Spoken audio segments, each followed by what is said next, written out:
foire au plan sous le soleil. Tous les ingrédients étaient là pour une foire au plan réussie. Un soleil radieux, une multitude d'exposants et de propositions, des ateliers, des rencontres, etc. La première descente est très raide. Nous avons déjà la convivialité qui se met en place, avec une aide pour freiner le fauteuil. Ce qui permet des images des premiers stands avec de belles couleurs, puis la vannerie de notre collègue de Barème, Senès, etc. René. Chut, il était là incognito. Juste, on regarde les belles œuvres. Pour les infos de ces ateliers rencontres, ce sera pour plus tard. Barème, nous dit-on.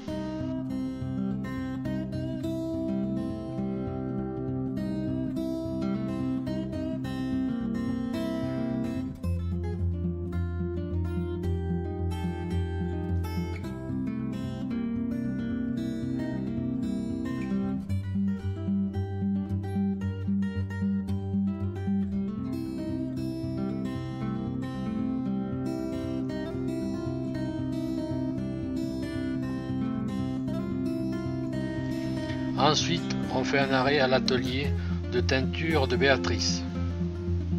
Un vrai plaisir de l'écouter nous raconter l'histoire de la teinture naturelle, mais aussi de comprendre que tout est possible, les couleurs, les dégradés, les nuances, et tout cela naturellement. Avec juste du savoir-faire, de la passion. Et Béatrice en a à revendre. Elle nous montre tout son savoir-faire.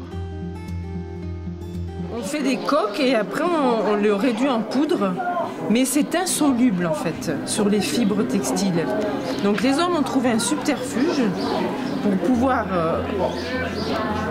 faire en sorte que le tissu absorbe le pigment, l'indirubine. On a trouvé quelque chose de génial. Donc on pile l'indigo avec un mortier, mais d'une manière extrêmement fine.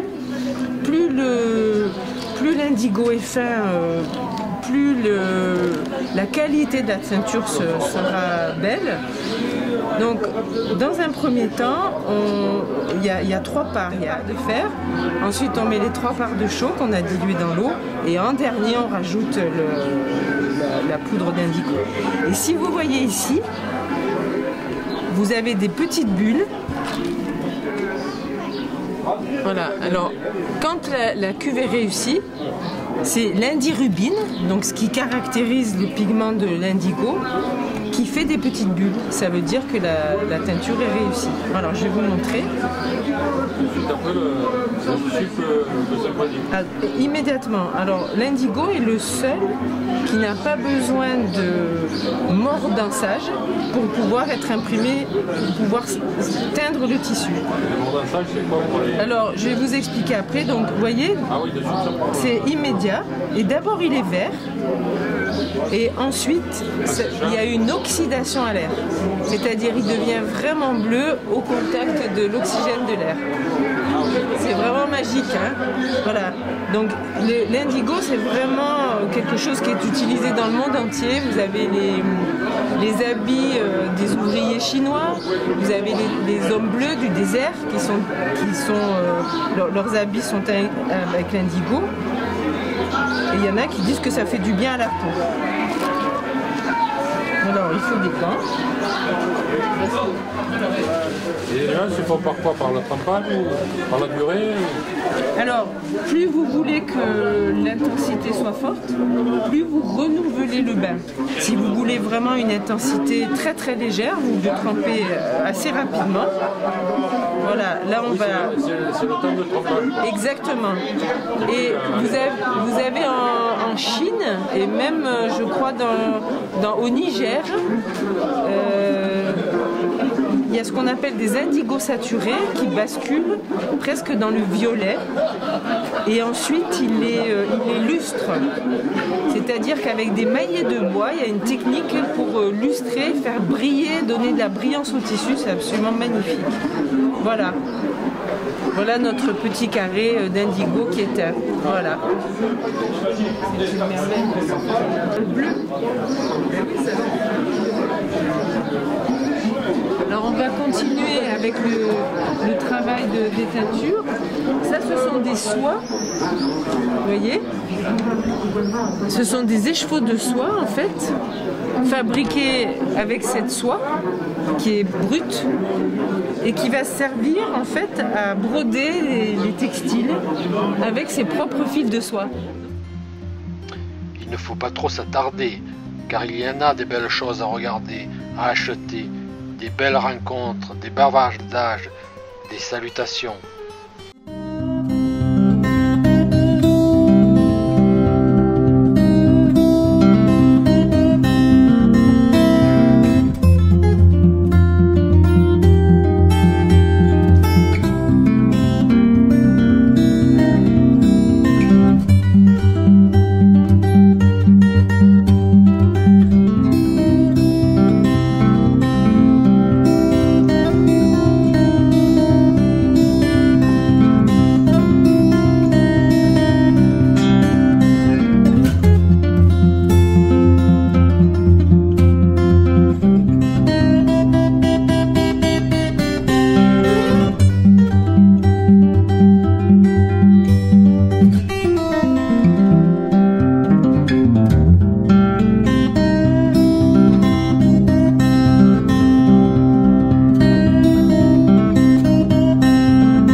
C'est les plantes sans terre, les filles de l'air.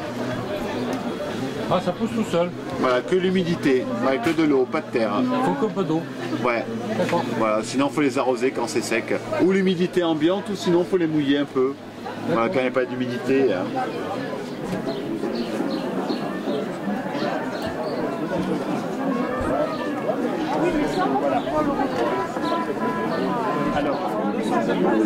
Non, en fait, à terme, là, la partie aérienne, elle va disparaître. Le porte-greffe, il va servir uniquement de système racinaire.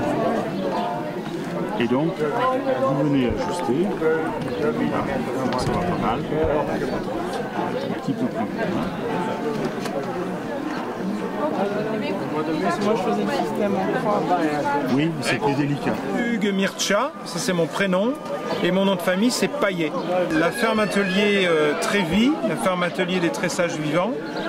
Et donc là aujourd'hui sur la fête, on est invité pour faire une animation sur l'osier vivant qu'on va faire cet après-midi à 3h30 pour apprendre comment on tresse une haie en osier vivant.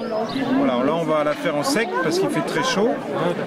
Et donc on vient aussi aujourd'hui pour présenter donc, les collections d'osier, de saules, les différentes variétés, on en a 20 variétés. Et puis présenter aussi une formation que je réalise sur internet là, qui s'appelle Trévis, donc les 4 étapes pour récolter l'osier sauvage.